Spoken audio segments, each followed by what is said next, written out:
welcome you all for today's video session on resurrection.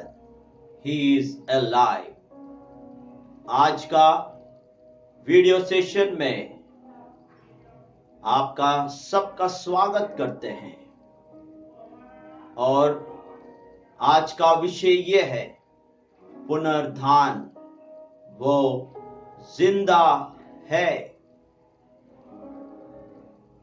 My brothers and sisters, I am grateful and thankful for all the viewers and the subscribers. आज मैं प्रभु की ओर से धन्यवाद और आभारी हूं हर एक व्यूअर्स और सब्सक्राइबर्स के लिए।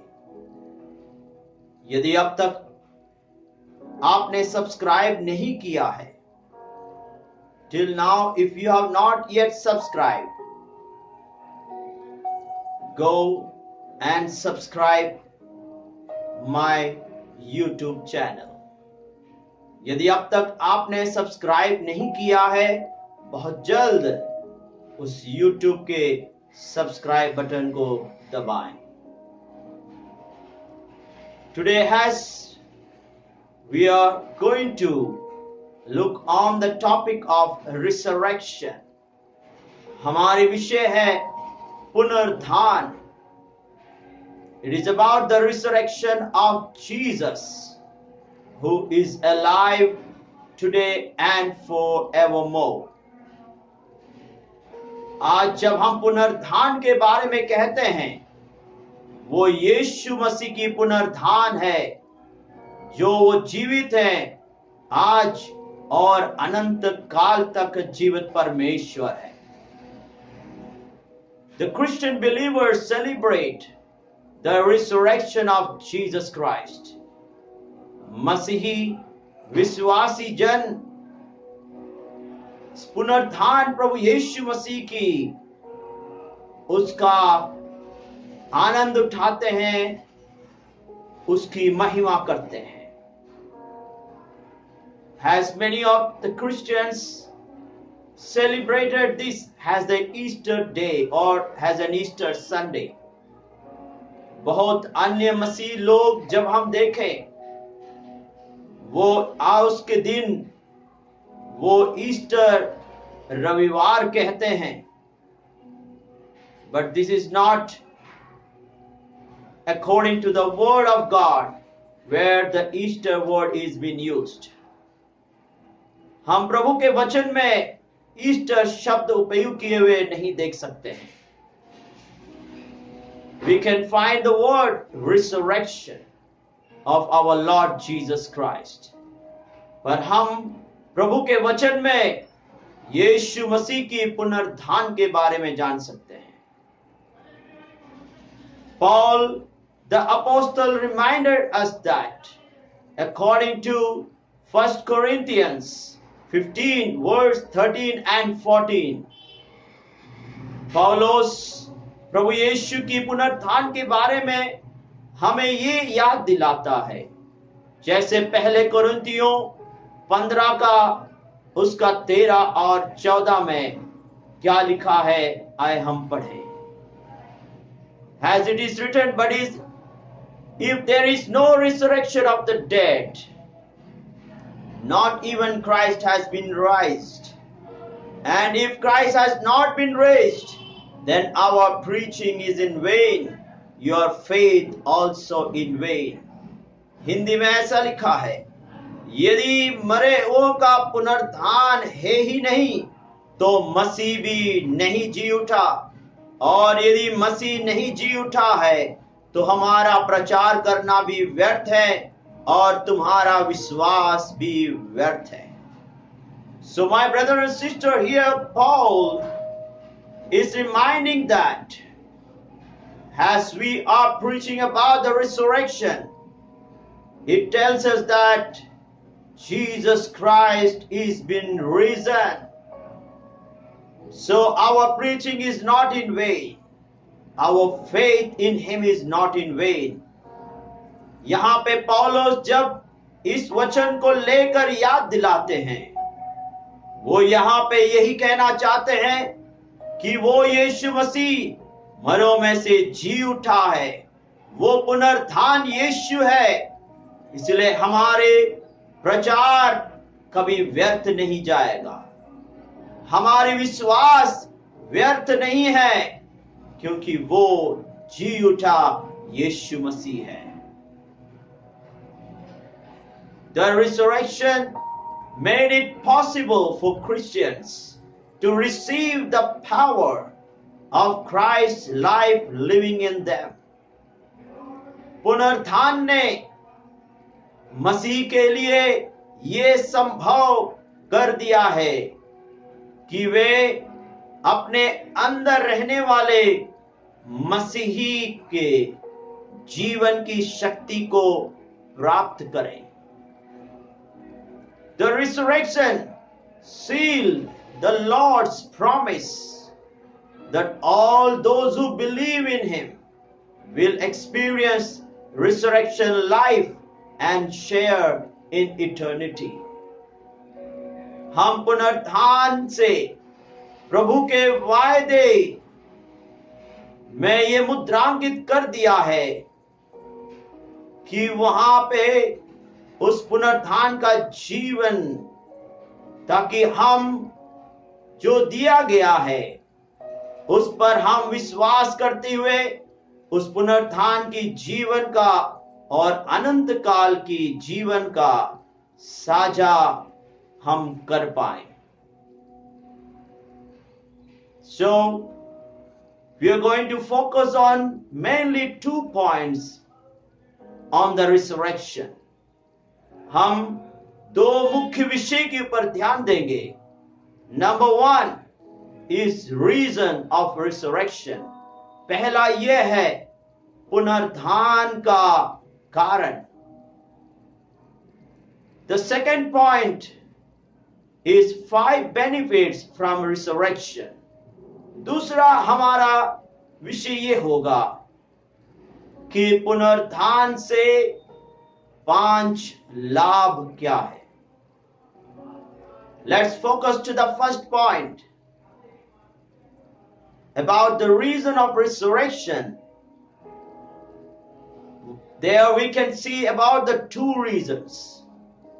हमारा पहला पॉइंट पुनरुत्थान का कारण, वहां पे हम 2 कारण देख सकते हैं। Number 1, first, because of his resurrection from the dead, it gives us hope. पहला विषय यह है कि जो मरों में से जी उठा वो पुनरुत्थान हमें ये कारण बताता है कि हमें उस कारण से हमें आशा मिली है। Secondly, his resurrection from the dead divides all time. दूसरा कारण यह है मृतकों में से उनका पुनरुत्थान जो है हमारे समय का विभाजित हुआ है। Our old history ends with the cross, but our new history starts with the resurrection. हमारी पुरानी इतिहास की अंत क्रूस के द्वारा हुआ है, तो हमारी नई इतिहास की शुरुआत यीशु की पुनरुत्थान से शुरू हुआ है। Let's come to the second point about 5 benefits from the resurrection.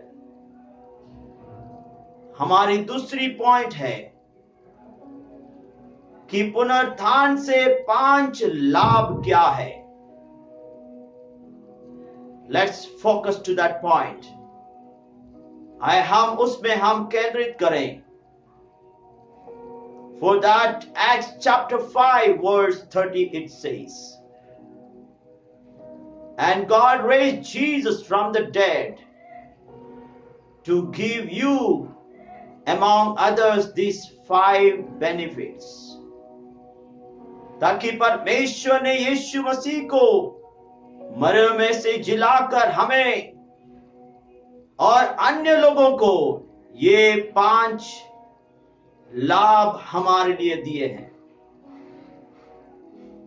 First point is God raised Jesus from the dead to give you repentance. पहला यह है कि परमेश्वर ने यीशु को मरे में से जिलाने के कारण हमें और आपको पश्चाताप हमें दिया है. Repentance means the change of mind. जब हम पश्चाताप कहते हैं, मन का परिवर्तन के बारे में कहा गया है. Bible says in Acts chapter 5 verse 30 and 31, प्रेरितों के काम 5 का 30 और 21 में हम देख सकते हैं. और हम प्रेरितों के काम 3 उसका 26 में भी हम उसे देख सकते हैं. Number 2, secondly, God raised Jesus from the dead to give you the new birth. दूसरा विषय यह है कि परमेश्वर ने आपको नया जीवन देने के लिए यीशु को मरे में से जिलाया है.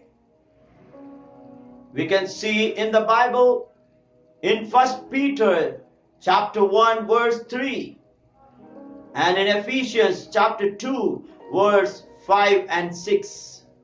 हम प्रभु के वचन में पहले पत्रस 1 का 3 में हम देख सकते हैं और एफिसियों 2 का 5 और 6 में हम पढ़ पाएंगे.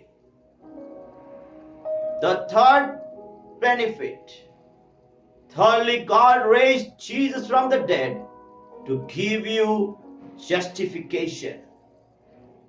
तीसरा यह है कि परमेश्वर ने आपको धर्मी ठहराने के लिए यीशु को मरे में से परमेश्वर ने जिलाया है. That we can see in the Bible. It says in Romans chapter 4 verse 25 and Romans chapter 5 verse 9. Number 4 benefit.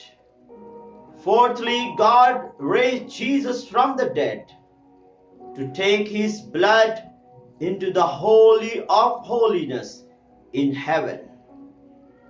चौथा यह है कि परमेश्वर ने यीशु की जो लहू को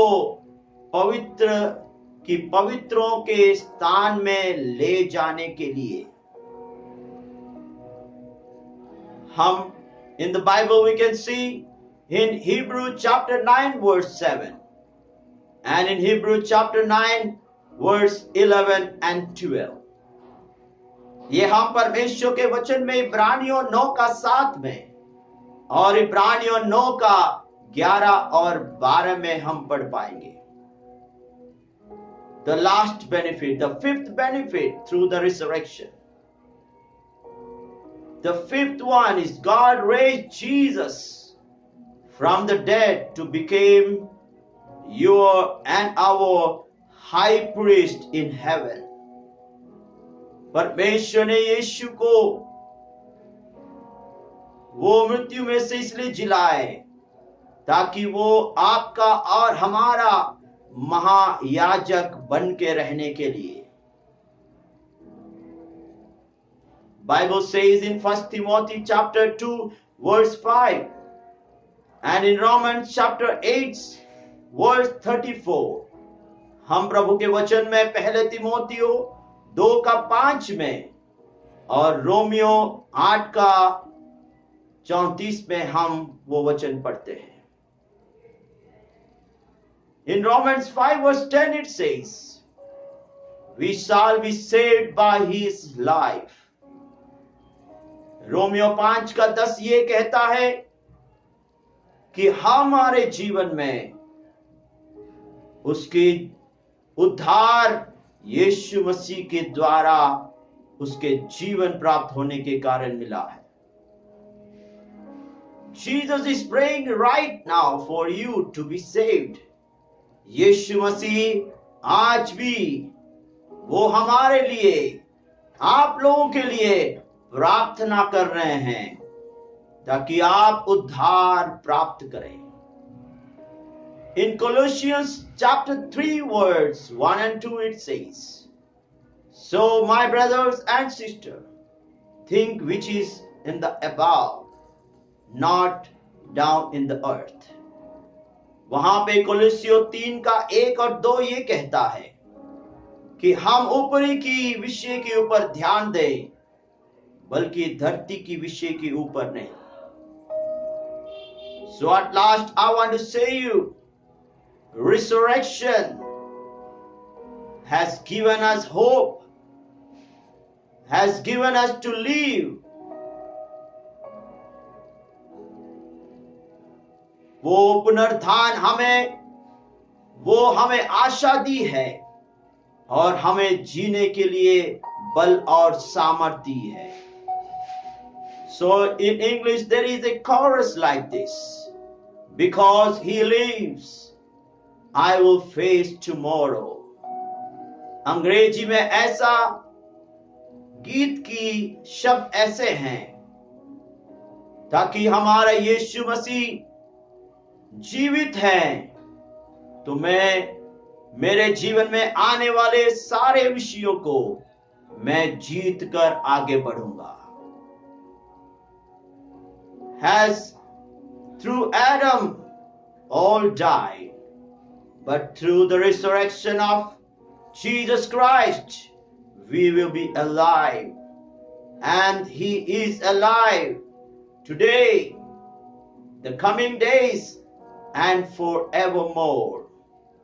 इसलिए मेरे भाइयों बहनों, वो यीशु मसीह आज आने वाले दिनों में अनंत काल तक जीवंत परमेश्वर है. So when we pray towards the living God, he will listen our prayers and he will give the answer of our prayers.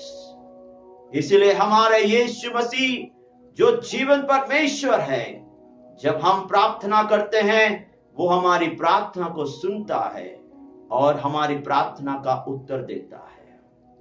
So let's give ourselves into the hands of God. इसीलिए हम उस परमेश्वर के हाथों में समर्पित करें,